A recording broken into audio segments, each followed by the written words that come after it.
Hello, everybody. I'm Jackie K. Cooper, and this is... AJ the intern. You almost forgot about me. I forgot who you were. That's even worse. Because I was thinking, we were just talking about, you're going to have to be AH the intern or AGH. And I went, what am I supposed to say? Sorry about that. I'm hurt. I'm so hurt. All right. Anyway. It's AG the intern. It is. 2 weeks back from Paris. Yes, 2 weeks back from Paris. And for today's Tell All Tuesday, I'm going to tell you all my top 10 movies of 2022. Okay, and we're all in for the ride because I don't know what he's about to talk about. So but we're all going to learn together. I want to stress, I base my list on how much I enjoyed the movies. I don't say, oh, the cinematography on this was so great, that, or, the soundtrack was so good. Yeah. This is just, I went to the movies and I had a good time. Yeah, that makes sense. And so it's a good way to rate the list that you're seeing on the Golden Globes and the Critics' Choice Awards and the Oscars, that may be another list. Yeah. These are just my good old time. This is your fun list. My good time movies. Are you going to start with number 10? Number 10, build the way up to number 1. Up to number 1, yeah. Because I'm going to have you guess when I get number 1. Oh boy, you're going to give me like multiple choice because I can't keep up. Number 10 is a movie that it did play around here for a short time, but it was called Mrs. Harris Goes to Paris. Oh, I remember you talking about Remember that? It came out early in the year. It starred Leslie Manville, and she played this lady named, she was a widow, and she wanted a Dior dress. And she wanted to go to Paris. So she went to Paris. I mean, can anybody identify with that? Me, but I did not spend money on anything name brand. Now, did you see any of the fashion houses while you were there? I saw Louis Vuitton, I saw Saint Laurent, I saw... Oh, so they just flow off your lip. There's Saint Laurent. several. I went down the, I'm going to butcher this again, probably the Champs-Élysées, and they're all on that Are street. they all have stores or whatever there? Yeah. High-end stores, yeah. Maybe the next time you go, Cody will buy you one of those. Maybe he'll buy me a purse from Louis Vuitton. Yeah. He's shaking his head. He's never going to do that. Got my granddaughter some kind of famous pocketbook. I guess you call it a pocketbook or purse. But it goes strapped over the shoulder. And but it had a name. You don't remember? It started with a G, I think. Gucci? It wasn't Gucci, I don't think. May have been. I just know that she wanted a, quote, purse. Yeah. And so you got her one. And so we got her one. There you go. That's what grandparents are for. That's what grandparents are for. But anyway, this movie was just about this lady who wanted to go to Paris, wanted to get a dress by Dior. She had come into some money, and she goes and she meets different people in Paris. You ought to watch this movie. You told me I should. You told me I would like it. But even now, because I'm sure you would say, we went there. Yeah. We went there. Yeah. Because they go out in Paris or about. But that was our number 10. Number 10. If you get a chance, look it up. It is well worth your time to watch. Number 9. Number 9. I saw it. You saw it, and you saw the movie. Elvis. Elvis. I enjoyed this movie. I enjoyed the movie. I like Baz Luhrmann, who directed this movie. It was very wacky. He has a very vivid, chaotic style. Yeah. But I thought Austin Butler, who played Elvis, was just about perfect casting. He was. Yeah. I love the songs. Hearing them. The Elvis story. Tom Hanks plays Colonel Parker, and it was just. I grew up with me and Elvis grew up together. Y'all grew up together. And I've been to Graceland. I have too. Look at you. I'm a world traveler. That's in Memphis. Yeah, it's not far. Did you go to the hotel where the ducks? No. I did. Everybody asked me that, and the Peabody Hotel with the ducks, the duck parade or whatever it is. Yeah, no, I missed out on that. I was up there for a movie about Elvis, not this movie, but another movie that Christopher Columbus directed, which is a funny name. He did the Home Alone movies. And we stayed at it was a junket, and we stayed at the Peabody. And I'd never heard about the Ducks or whatever. Yeah. And somebody said, you've got to be downstairs at 7 o'clock or whatever. And I said, I'm not getting up at 7 o'clock downstairs. I said, what for? And they said, the Ducks. You talked about this on Throwback Thursday one time. Did I really? Because we did Christopher Columbus. That's right. Yeah. But I was just amazed. It is worth seeing. They come down on the elevator. That's so cute. And they just march right into the pool. That is so cute. It's wonderful. I'll have to go But see that. I enjoyed Elvis.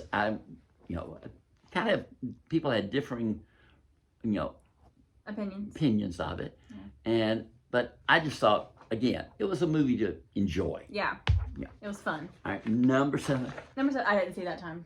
Oh. No. We're on number 8. Number 8. Yeah, you are so good. Just Number 8 is a movie called The Outfit. Okay, I've never heard of this one. And it was about, it starred Mark Rylance and Zoe Deutsch and Dylan O'Brien.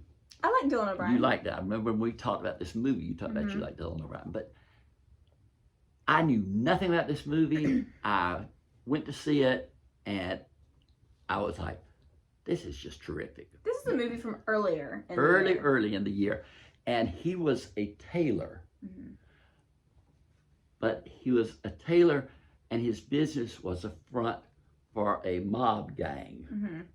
And there's a murder and different twists that take place in it, and people aren't who they're supposed to be. Sounds like a good movie. It was a great movie. And I was hoping that Mark Rylance would get an Oscar nomination, but I haven't heard any rumors to that effect. But anyway, I thought it deserved your number 8 spot. Yep, it did. Number 7. I love this movie too. Mm-hmm. Cha-Cha Real Smooth. I remember you talking about this one. Dakota Johnson, who is one of my favorite actresses now. Like everything she does is just, great. Daughter of Don Johnson and Melanie Griffith. And she is in this movie, and there was the guy playing opposite her is named Cooper Raitt. Mm-hmm. I like Cooper's the first name. Yeah. It's a good name. Cooper Howell. Cooper. Don't think about that. Boy. Hear that, Cody? But anyway, he wrote it, directed it, and co-stars in it. Uh-huh. And she's an older woman, younger man. They have a relationship. It's just a good, solid story. Yeah. And I'm ready for Dakota Johnson to do something new. Yeah. That was the last thing I saw her in. Yeah. Was this earlier in the year too? Mm-hmm. Okay. And I want to see something else from Cooper Raitt. Yeah. So that was number 7. Number 7. Number 6. Number 6. This was a French film. I do like foreign film. You had to watch it with the subtitles? Yes, and I love French. Oh, it's so pretty, isn't it? Isn't it? Yeah. It's the prettiest. I can't imagine you were there and people were just around you speaking French. Yes.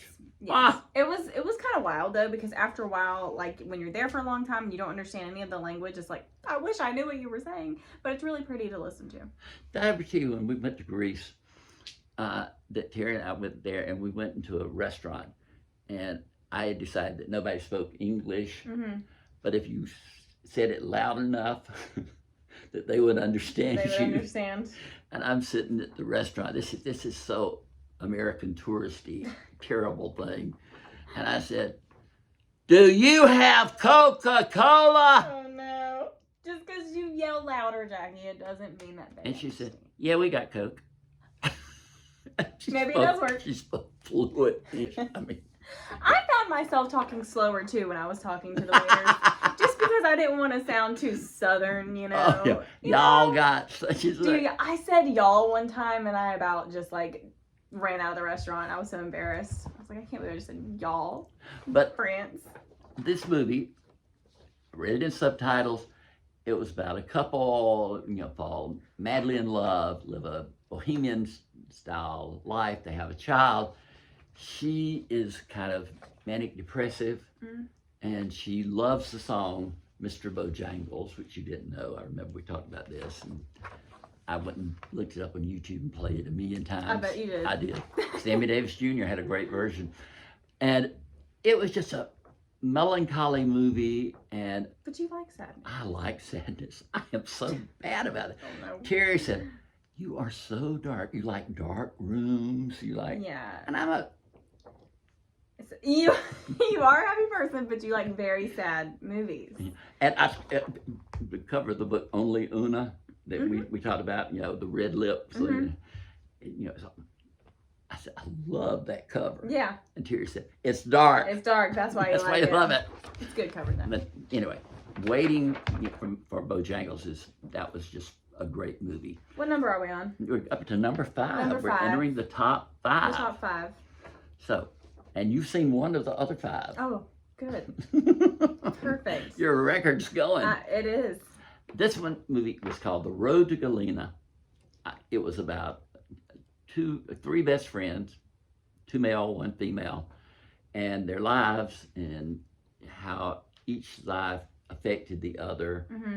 None of the 3 were big stars.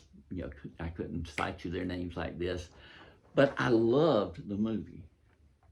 And I had an email or text recently from the director, and he said it looks like they're going to get a major distribution deal, because when I saw it, it was just at festivals.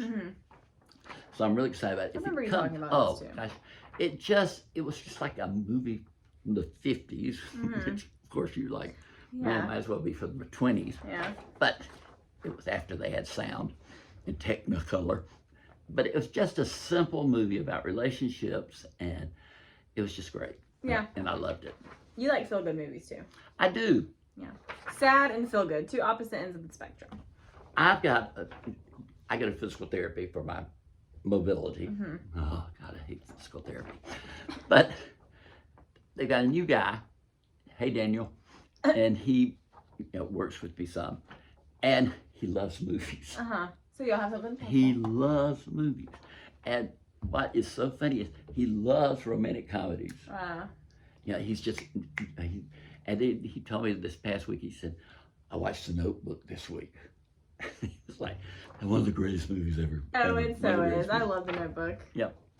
So, but anyway, so that was number 5. 5. We're on number 4 is Mending the Line. And this is about the fly fisherman and the guy who'd been wounded in Afghanistan or whatever, PTSD, and fly fishing was therapy for him, and it helped him emotionally and physically.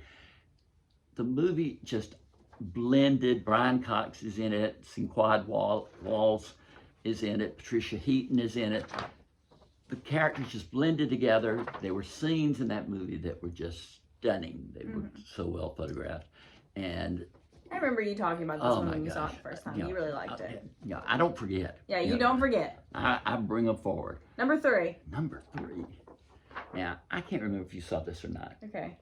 Top Gun Maverick. Oh my gosh, I watched it 5 times. 5 times? We watched it in theaters. Cody and I did. We loved it. I watched it on the plane to Paris and back. Are you kidding me? No, I swear. I love that movie. I love it. My brother wrote me the other day. He lives in Florida, and he said, I just watched Top Gun Maverick. He said, I felt like I was watching the first movie all over again. What? I know. I've never seen the first movie. Oh, well. Well, I have a question. Why is Top Gun not number 1? Because it wasn't number 1.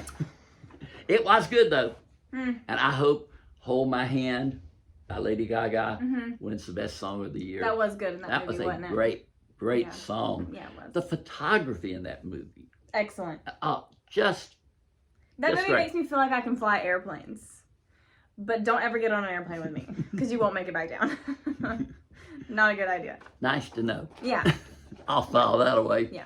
All right, number 2, Spirited. That's the Ryan Reynolds, Will Ferrell Christmas movie. Okay. Oh. A take on a Christmas Carol. I remember. Yes. Musical, more fun than you would ever imagine. Yeah. 10 out of 10 for me. Yeah. Did Top Gun get 10 out of 10? Top Gun got, I think, 8 or 9. Oh, no. Why did it not get a 10 out of 10? Have you got your list? Yeah. Was Top Gun your number 1? Number 1. But Spirited, I haven't heard that many people discuss it. They don't even know it's out there hardly, because if it played in theaters, it was that quick, and it went to Netflix or Amazon or whatever it went to. But it is so good. look it up. Now, what's number I one? have no idea. I thought Top Gun was Come going to be your number one. on, come on. Oh, I know what it is. What? The Banshees movie. Oh. You know, they had that poster everywhere in Paris. It was all over the metro. Everywhere. Yeah. I don't know What did I just rave about recently? How quickly you forget. What movie is everybody raving about? Avatar. Oh, Avatar? Avatar, The Way of Water. That's my number one movie. Well, I guess that makes sense. I've never seen Avatar, so I don't get the hype. It was just awesome in what they can do in movie making. Okay. Well, that's fair. Okay. Okay. I mean, I guess I'll see it. Whatever. Yeah. Now, you never saw the first one? Don't need to see the first one. Terry had never seen the first one. We went to see the second one. She was very happy with it. So, Okay. but y'all have not seen it. I need like a whole day to watch these two movies because they're like what, 3 hours each? Avatar's 3 hours and 15 minutes. Oh, Now that's a long so time. long.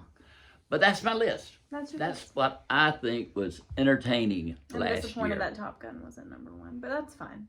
Yeah. We can have different opinions. Absolutely. But you saw Elvis. Uh-huh. You saw Top Gun. Uh-huh. Is that it? Yeah, and I'm thinking about seeing Avatar. So there we go. There you go. And you saw Glass Onion. I did see Glass Onion. But it wasn't on my list. Right, no. That didn't deserve a top 10. You wouldn't have put it on your top 10. No, probably not. I didn't see 10 movies this year, so it probably would have been like top 3 movies.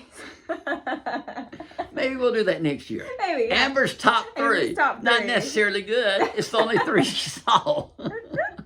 No, yes. Because 23 is going to be a busy year. It is going to be a busy year. It's already a busy year. Yeah.